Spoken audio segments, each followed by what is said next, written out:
So be connected, just see this video.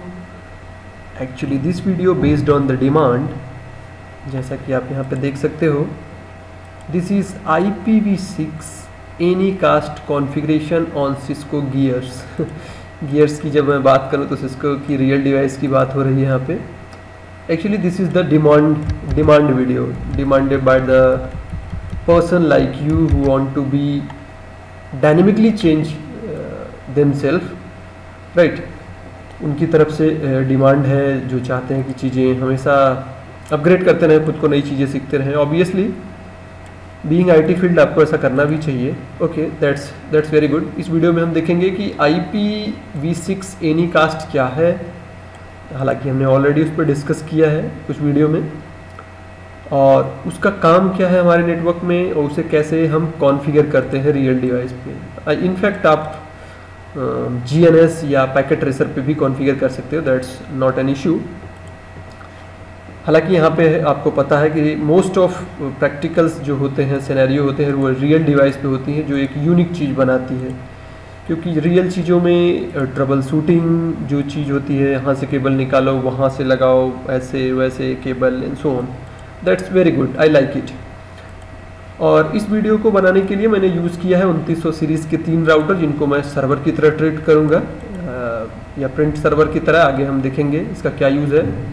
एक router को मैंने टर्मिनल सर्वर बनाया है. बेसिकली ये अलाउ करता है कि सभी बाकी सर्वर का कंसोल ले सके, और मैं लैपटॉप बेसिकली जिससे रिकॉर्डिंग कर रहा हूँ, जिसमें IPv6 इनेबल है.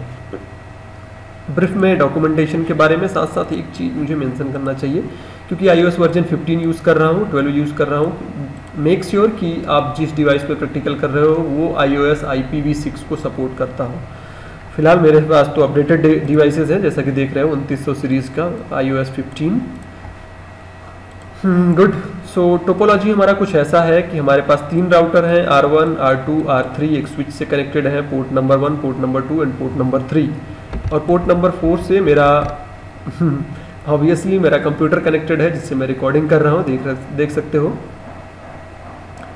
ओके, तो सबसे पहले हम एनीकास्ट का काम हम बताते हैं. एनीकास्ट का क्या काम है. एनीकास्ट बेसिकली एक IP एड्रेस, IPv6 में एक IP एड्रेस है, एक एड्रेस रेंज है हम कह सकते हैं, या एक एड्रेस का टाइप है जो हमको अलाउ करता है कि एक जैसे एड्रेस हम मल्टीपल डिवाइस में कॉन्फ़िगर कर सकते हैं. So now may be you have a question, so what is benefit of it. Obviously मुझे बताना भी चाहिए बेनिफिट क्या है. कंसीडर करो आपका नेटवर्क बहुत बड़ा है, मान के चलते हैं, और आपके नेटवर्क में ये राउटर न कंसीडर करके इनको 3 प्रिंटर कंसीडर करते हैं. नेटवर्क प्रिंटर है जो TCP/IP पोर्ट या LAN से कनेक्टेड होते हैं. अब आप प्रिंट आउट देते हो किसी एक डिवाइस पे, तो आपको पता है कि नेटवर्क प्रिंटर को प्रिंट आउट देने के लिए हम इस सबनेट में होना ज़रूरी है, पहला. और दूसरा बात, हम जाके प्रॉपर्टी पे ऐड करते हैं नेटवर्क प्रिंटर की कौन सी IP एड्रेस है. अगर ये IPv4 पे होता, सो V4 पे होता, तो किसी एक को हम ऐड कर पाते, या फिर हमें लगाना होता एक प्रिंट सर्वर जो रिस्पॉन्सिबिलिटी ये हैंडल करता कि उसके पास कितने प्रिंट पूल है, राइट. प्रिंट पूल में कितने सर्वर हैं. लेकिन यहाँ के केस में आप बिना कोई ऐसा सर्वर लगाए आप सेम IP एड्रेस सभी डिवाइस पे कॉन्फ़िगर कर दो, तो नियरेस्ट वन पे पहले पैकेट भेजेगा, ये डाउन होगा, सेकेंड नियरेस्ट वन वो भी डाउन होगा, third nearest one and so on and so on. इसके लिए कोई स्पेशल IP की आपको ज़रूरत नहीं होती. कोई भी IP एड्रेस IPv6 का, जैसे कि हमने देखा IPv6 एड्रेस में link, local, global. By the way मैंने इसमें ग्लोबल में प्रैक्टिकल किया और वो सही है. इनफैक्ट मैं आपको बताने भी जाऊंगा, ग्लोबल एड्रेसेस में मैंने देखा. आई होप कि आप लोकल एड्रेसेस जो प्राइवेट IP एड्रेसेस की तरह हैं हमारे IPv6 में, उनको भी यूज़ कर सकते हो. ऑब्वियसली उसमें सिर्फ एक पैरामीटर लगाना होता है, जिससे वो क्या होते हैं, एनीकास्ट एड्रेसेस. जैसे हमने कहा कि ग्लोबल एड्रेसेस हमारा स्टार्ट हो रहा है 2 से, 2000:1/64. साथ ही साथ अगर हमने लिख दिया एनीकास्ट, तो एनीकास्ट इनेबल हो जाता है. तो वो IP एड्रेस कंसीडर की जाती है एनीकास्ट की. अब चाहे 2 से स्टार्ट हो रहा हो, 3 से स्टार्ट हो रहा हो, and so on so on so on, right. लेकिन एक चीज़ उसके पहले मुझे बताना होगा, शायद आपको डाउट हो. सोचो कि अगर 2 राउटर के बीच में सेम IP एड्रेस दोनों इंटरफेस पे असाइन किया, तो ऑब्वियसली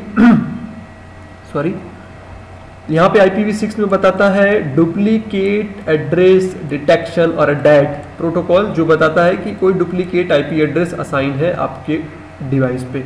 तो सबसे पहले ये दिखाता हूँ और फिर मैं वही IP एड्रेस एनीकास्ट में कन्वर्ट करूँगा। तो एक IP address, same IP address तीनों डिवाइस पे हम डालेंगे।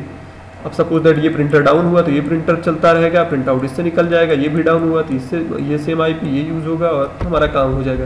लेट्स सी कैसे हम काम करते हैं इस पर। तो सबसे पहले मुझे ये दिखाना चाहिए कि दो डिवाइस के बीच में अगर सेम हमारा ऐसा होगा तो क्या होगा। और उसके पहले टोपोलॉजी हमने देख लिया, तो उसके कुछ कमांड वेरिफिकेशन और रह जाते हैं हमारे। एक मैं टर्मिनल सर्वर से कनेक्टेड हूँ, एक राउटर को मैं आर्वर की तरह ट्रीट कर रहा हूँ। सो IP इंटरफेस ब्रीफ, इसको थोड़ा सा और बड़ा करना चाहिए और रिकॉर्डिंग एरिया में ये रहे, इसका भी मुझे ध्यान रखना चाहिए। सो IP इंटरफेस ब्रीफ करके हम देखें, अभी भी छोटा है क्योंकि कट रहा है, जिससे आप समझ नहीं पाओगे पूरी तरह। That's very good. तो 2900 सीरीज़ का है जिसमें गीगाबिट पोर्ट है, चूँकि रियल डिवाइस पे मैं काम कर रहा हूँ। GNS में जहाँ तक मैं जानता हूँ गीगाबिट पोर्ट नहीं है और एक सीरियल इंटरफेस कनेक्टेड है। तो कोई भी IP कहीं भी असाइन नहीं है, जैसा R1 में आपने देखा उसी तरह हमारे R2 में भी है। सो IP इंटरफेस ब्रीफ एलियास मैंने बना के रखा है। ओके, और R3 पे अगर हम देखें तो सेम चीज़ हमें दिखेगा SIB। सो IP इंटरफेस ब्रीफ सब के सब डाउन है। इसी तरह हमारा स्विच है, स्विच में जिस प्रकार हम देख रहे हैं पोर्ट 1, पोर्ट 2, पोर्ट 3 और पोर्ट 4 इस प्रकार कनेक्टेड है। तो आई बिलीव कि ये पोर्ट अप हुए, नहीं अब तो नहीं होने चाहिए क्योंकि अभी राउटर के बाय डिफ़ॉल्ट सभी इंटरफेस डाउन कंडीशन में होते हैं। सो IP इंटरफेस ब्रीफ, सो पोर्ट फास्ट इथरनेट अप है, इससे मेरा लैपटॉप कनेक्टेड है। 2, 3 और 4 4 एक्चुअली अप है, बाकी सब डाउन है क्योंकि राउटर के सभी इंटरफेस डाउन कंडीशन में पड़े होते हैं, आपको पता है। तो सबसे पहले मैं R1 और R2 पे एक जैसी IP एड्रेस डालता हूँ। चलो एग्जांपल ले लेते हैं, मैंने इसमें डाल दिया 1000:1 इसमें भी और सिमिलर इसमें भी, तो देखते हैं क्या होता है। लेकिन उसके पहले ये पोर्ट जो डाउन हमारे पड़े हैं ये मुझे क्या कर देना चाहिए, क्योंकि बाय डिफ़ॉल्ट आपको पता है कि एक पोर्ट को अप या डाउन करने के लिए स्विच लगभग 1 मिनट ले लेता है। तो मैं स्मार्ट बंदा हूँ, 1 मिनट को मैं घटा देता हूँ। तो कैसे घटा सकता हूँ, मैं यहाँ पे कमांड चलाता हूँ इंटरफेस रेंज F0124 और यहाँ पे लिख देता हूँ स्विच पोर्ट होस्ट। एक ऐसा पोर्ट है जो होस्ट के लिए जाता है, मतलब बहुत ही कम समय में आपको अप करना है। ये रियल डिवाइस पे आप काम कर सकते हो। देखो नई चीज़ें आपको या ऐसी चीज़ें मिलती हैं, पैकेट ट्रेसर में ये नहीं मिलेगा आपको, फिर से मैं बताना चाहूँगा। जिससे अब क्या होगा, ये पोर्ट हमारे तुरंत अप हो जाएंगे और सेम IP डालूंगा तो तुरंत हमें एक नोटिफिकेशन मिलेगा डैट के through, duplicate address detection. So let's start, let's begin. सबसे पहले मैं R1 पे आता हूँ, गीगाबिट हमारे लाइन से कनेक्टेड है। इंटरफेस gig0/0 नो शट, सबसे पहले मैं अप कर देता हूँ IPv6 इनेबल। IPv6 एड्रेस मैं दे देता हूँ 1000:1/64। अभी एनीकास्ट में इनेबल नहीं करता हूँ,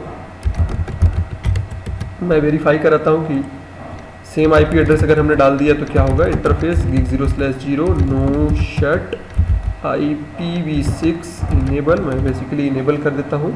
उस पर IPv6 एड्रेस डालता हूँ, IPv6 R2 पे हूँ, :::1/64 और नो शट यानी अब कर दिया। तो तुरंत हमने देखा, देखिए IPv6 डुप्लीकेट एड्रेस डैट ने बताया कि इस इंटरफेस पे जो आपने IP डाली है ऑलरेडी आपके लैन में पड़ा है। तो देख सकते हो डैट ने अटेम्प्ट किया कि डुप्लीकेट एड्रेसेस ऑलरेडी पड़ी है। तो अगर हमारी एनीकास्ट IP एड्रेस नहीं है और हमने सेम IP एड्रेस डाल दिया, इनफैक्ट IPv4 में भी होता है IP कॉन्फ्लिक्ट करके, आप देखते हो कई बार, आपने PC में भी देखते हो IP कॉन्फ्लिक्ट का एक नोटिफिकेशन मिलता है, ये जब सेम IP एड्रेस दो डिवाइस में पड़ जाएगी। तो यहाँ पर भी सेम चीज़ है, वही कॉन्सेप्ट। Okay, that's good. और अब मैं दिखाता हूँ एनीकास्ट का। तो सबसे पहले मैं IP हटा देता हूँ, नो IPv6 एड्रेस या पर्टिकुलर उसको हटा सकता हूँ। सिमिलर R2 पे no IPv6 address, that's good. और सब में अभी एक जैसी IP एड्रेस कॉन्फ़िगर करता हूँ। तो चलो इस बार मैं ले लेता हूँ 2000 कॉलन कॉलन कॉलन कॉलन 1/64 और जैसा कि अभी हमने बताया any caste. I hope this will work. R1 पे मैं आता हूँ, IPv6 एड्रेस यहाँ पे डाल देता हूँ 2000:1/64 और anycast no set already है। R2 पे आता हूँ, IPv6 एड्रेस 2000:1 सेम IP डाल रहा हूँ। एक चीज़ ध्यान दीजिएगा, एनी कास्ट आप देख सकते हो, क्वेश्चन मार्क लगाओगे तो आप इसके साथ क्या क्या यूज़ कर सकते हो। यूनिक बनाने के लिए आपको पता होगा, और एनी कास्ट, और चाहे तो आप इतने पे भी यूज़ कर सकते हो। बाय द वे मैं एनी कास्ट ले रहा हूँ और R3 पे जाता हूँ। R3 पे configure terminal interface gig0/0 no shut up कर दिया। IPv6 इनेबल करता हूँ और IPv6 एड्रेस इस पे देता हूँ 2000:1/64 और एनी कास्ट। तो मान के चलते हैं 3 ये सर्वर है, प्रिंट मान के चलो, प्रिंटर मान के चलते हैं हम, या कोई ऐसा सर्वर है जो हमारे लैन के लिए रिक्वायरमेंट होती है। अब अगर हम यहाँ पे देखना चाहें सो IPv6 इंटरफेस ब्रीफ, तो हम दिखा दें एक बार, प्रूव कर दें कि एक जैसी IP है। gig0/0 R1 पे, R2 पे भी सेम चीज़ हम करते हैं। सो IPv6 interface brief INTBRI same IP और डैड यहाँ पे आप सॉरी नो डैड आप देख सकते हो कि कोई भी प्रकार का एरर मैसेज हमें नहीं दे रहा है। IPv6 interface brief, very good. Switch के सभी पोर्ट्स, आई होप स्विच चालू है। हेलो, ये कैसा कर रहे हो जी? Hey okay, switch, that's good. Switch के पोर्ट अप हो चुके होंगे, अब आपको पता ही है। सो IP इंटरफेस ब्रीफ करके देखो तो चारों के चारों पोर्ट हमारे अब बताने चाहिए। That's very good. आपके सभी के सभी जैसा कि हमने डिज़ायर किया था वैसे ही है। अब हम एनी कास्ट का टेस्ट कर सकते हैं। इस पे भी हमने, इस पे भी, इस पे तीनों पे हमने सेम जैसी IP कॉन्फ़िगर कर रखा है, और ये होस्ट है जो कि मेरा लैपटॉप है, तो उसमें भी उसी रेंज की IP एड्रेस डालते हैं, बट वहाँ पे एनी कास्ट नहीं इनेबल करेंगे क्योंकि मैं एक होस्ट हूँ। Good. So let's see, ncpa.cpl, ये मेरा कंप्यूटर लैपटॉप है जिससे मैं रिकॉर्डिंग कर रहा हूँ। यहाँ पे डिफरेंट NIC दिख रहे हैं बाय द वे, जैसे एक Hyper-V, वाईफाई, ब्लूटूथ, और चूँकि जब हम किसी डोंगल के थ्रू इंटरनेट एक्सेस करते हैं तो वो भी एक डायल अप कनेक्शन बनाता है। बाय द वे मैं इससे कनेक्टेड हूँ अपनी लाइन में। मैं प्रॉपर्टी में जाता हूँ, IPv6 इनेबल्ड है और उसमें भी मैं IP एड्रेस डालता हूँ। तो जैसा इसमें भी डाल दिया 2000:2 और प्रेफिक्स लिस्ट 64। गेटवे भी मैं चाहूँ तो डाल दूँ, हालांकि मुझे तो नहीं लगता ज़रूरी है, लेकिन डाल देता हूँ। Okay, so very good, connectivity हो चुकी है। तो हम देखते हैं कि क्या मैं इससे पिंग कर पाऊँगा, और ये डाउन होगा तो क्या मैं इससे पिंग कर पाऊँगा, ये डाउन होगा तो क्या मैं इससे पिंग कर पाऊँगा। लेकिन उसके पहले मुझे दिखाना चाहिए आपको कि क्या पिंग हो रहा है या पिंग पैकेट आ रहा है मेरे पास कि नहीं। हाँ, एक चीज़ आप कंफ्यूज मत होना, क्योंकि ये होस्ट है हमारा, तो इसकी IP मैंने 2 डाली, जबकि इसकी 1 मैं मान के चलता हूँ ये हमारे प्रिंटर है। Okay, so make sure R1 हमारा ऐसा काम करे। उसके लिए मैं लिखता हूँ डिबग IPv6 ICMP, जिससे ये बताएगा कि जब कोई पिंग करे तो मेरे पास आए हुए पैकेट्स को बताओ। उसी तरह डिबग IPv6 ICMP, R3 में भी सेम काम, डिबग IPv6 ICMP। और अब मैं अपने कंप्यूटर से कमांड खोलता हूँ, दैट इज़ रिकॉर्डिंग एरिया में मुझे रख लेना चाहिए, और पिंग करता हूँ। सो पैकेट इंटरनेट ग्रुप है 2000:1 और देखता हूँ reply, God request time out. Problem क्या है? ओह गॉड, मैं समझ गया प्रॉब्लम कहाँ है। मुझे तो लगता है मेरे फायरवॉल में प्रॉब्लम है, तो मैं फायरवॉल को बंद करता हूँ, दैट इज़ firewall.cpl, जहाँ तक मुझे लगता है कि फायरवॉल से प्रॉब्लम है। 1 मिनट के लिए मैं firewall turn off, okay, good, close, और वही कमांड को फिर से मैं लाता हूँ। आई होप कि अभी से पिंग करना चाहिए। Good, there we go. Good. देख सकते हो कि R1 पे हम देखें तो पिंग की पैकेट हमारी आई है, R2 पे भी आई है। किसने पिंग किया था? इसने, यानी मेरे लैपटॉप की आईपी एड्रेस है। R3 पे हम देख सकते हैं, यहाँ पे भी कुछ हमारे ICMP के पैकेट्स दिख रहे हैं, किसने पिंग किया था। और सेम अगर हम R1 पे देखें तो पैकेट्स हमारी मिल रही हैं, क्योंकि एक जैसी है हमारे डिफरेंट नेटवर्क में। ये हमारे राउटिंग में भी यूज़ हो सकता है, ध्यान देना। अभी मैं बहुत ही बेसिक कॉन्सेप्ट बता रहा हूँ यहाँ पे, ये हमारे राउटिंग में भी हो सकती है। डिफरेंट लोकेशन पे मान के चलते हैं, ये किसी दूसरे एरिया में कोई सर्वर है, ये किसी दूसरे एरिया में, किसी दूसरे एरिया में, और यहाँ पे आप किसी दूसरे एरिया में आप इंटरनेट मान के चलो एक्सेस कर रहे हो। गूगल का ही एग्जांपल ले लेते हैं। गूगल इंडिया में है, दूसरा चाइना में है, तीसरा पाकिस्तान में है। तो बाय डिफ़ॉल्ट आप इंडिया को एक्सेस करोगे, इंडिया का सर्वर गूगल का डाउन हो जाएगा, तो आप चाइना को एक्सेस करोगे क्योंकि वो नज़दीक है, second nearest, and so on. लेकिन यहाँ पे मैं एक बेसिक आइडिया दे रहा हूँ कि कैसे हमारा यूनिकास्ट नहीं काम कर रहा है। सो देख सकते हो। अब मैं क्या करता हूँ, आपको प्रूव करने के लिए दिखाता हूँ कि राउटर 1 को बंद करता हूँ। आपको पता है इंटरफेस गीक 0 सीरीज से मैं कनेक्टेड हूँ। शट डाउन कमांड चला दिया, यानी बंद हो गया। मुझे दिखाना भी चाहिए IP6 इंटरफेस ब्रीफ, ताकि आपको बिलीव हो कि बंद हो चुका है, right. Administrative down, thank you. लेकिन क्या अभी भी मेरा कंप्यूटर पिंग की रिप्लाई पा रहा है? जी हाँ, पा रहा है। ओके, दूसरे को भी मैं बंद करता हूँ इसी तरह। R2 क्वांटिटी, अब देख सकते हो अभी सोर्स ने हमने पिंग करने की कोशिश की। Interface geek 0/0 shut down. तो अभी भी क्या हमें रिप्लाई मिल रही है? ऑब्वियसली आपको रिप्लाई मिलनी चाहिए। हो सकता है पहला पैकेट लॉस हो, दूसरा भी लॉस हो सकता है, तीसरे चौथे से हमें मिलना चाहिए, क्योंकि आपको पता है ARP काम करेगा, एड्रेस रिजोल्यूशन प्रोटोकॉल। हमें पता है, आपको पता है कि जब भी कोई PDU बनता है हमारी लेयर 3 पे, या PDU हमें बनता है, तो source IP address, destination IP address और मैक की भी आवश्यकता होती है। पहला पैकेट से लॉस, दूसरा पैकेट लॉस, इसको पिंग करना चाहिए। गुड, आ गया। राइट, पिंग होने लगा, थोड़ा सा डिले। और चलो मैं दूसरे को भी बंद करता हूँ। आई होप कि मैंने दूसरे को बंद किया क्या? हाँ। तीसरे को भी बंद करता हूँ। Configure terminal INT geek 0/0 shut down. अब हमें कहीं से भी रिप्लाई नहीं मिलेगी, क्योंकि अब तीनों के तीनों एड्रेसेस ब्लॉक हो चुके हैं, तीनों के तीनों राउटर्स बंद हो चुके हैं। No, you can not get, that's good. नहीं, अब रिक्वेस्ट टाइम आउट। एक बार मैं फिर से ट्राई करके दिखाता हूँ। अभी भी हमें रिक्वेस्ट टाइम आउट भी मिलना चाहिए। जी हाँ, रिक्वेस्ट टाइम आउट ही मिलेगा। अब मुझे दिखा लेना चाहिए destination host unreachable. Destination host unreachable. अब किसी एक को मैं चालू करता हूँ। चलो मैं R1 को ऑन कर देता हूँ।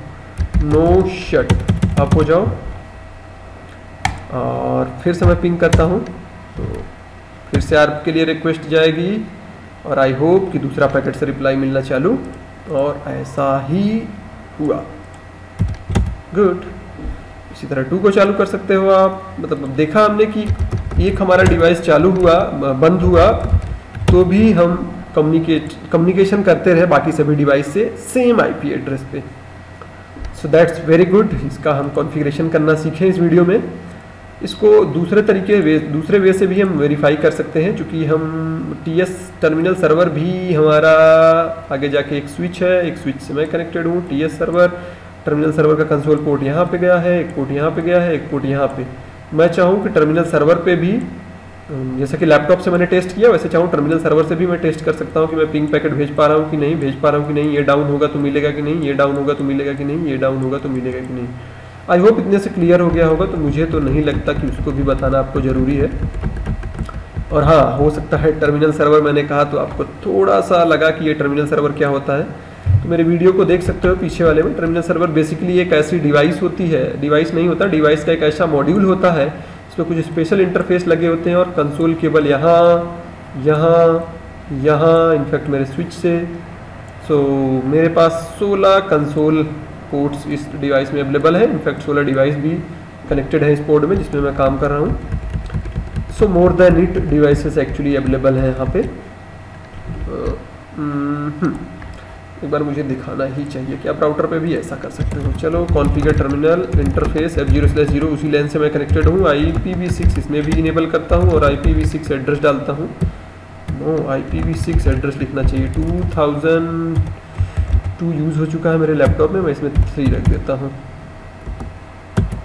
नो शट अप करता हूँ और मैं भी पिंग करता हूँ पैकेट इंटरनेट ग्रुपर 2000:1। सो रिप्लाई मिलनी चाहिए, that's very good, sound is cool. 2 मेरा लैपटॉप है, उससे भी रिप्लाई मिल रहा है। ओके, सो यहाँ पे हमने देखा कि एनीकास्ट एड्रेस का यूज़ क्या है, कैसे कॉन्फ़िगर करते हैं। कोई भी आईपी एड्रेस लेके आगे हम एनीकास्ट अगर लिख देते हैं तो एनीकास्ट हमारा इनेबल हो जाता है। IPv6 एड्रेस की यहाँ पे बात हो रही है। I am not very sure about link local addresses, but remaining जैसा कि प्रैक्टिकल में हमने देखा हमारे काम करते हैं। सो आई होप कि ये चीज़ आपको समझ में आया होगा, और आपके कोई क्वेरी हो तो प्लीज़ आप अपने क्वेरी या कमेंट छोड़ना ना भूलें। इस वीडियो में इतना ही। Thanks for watching.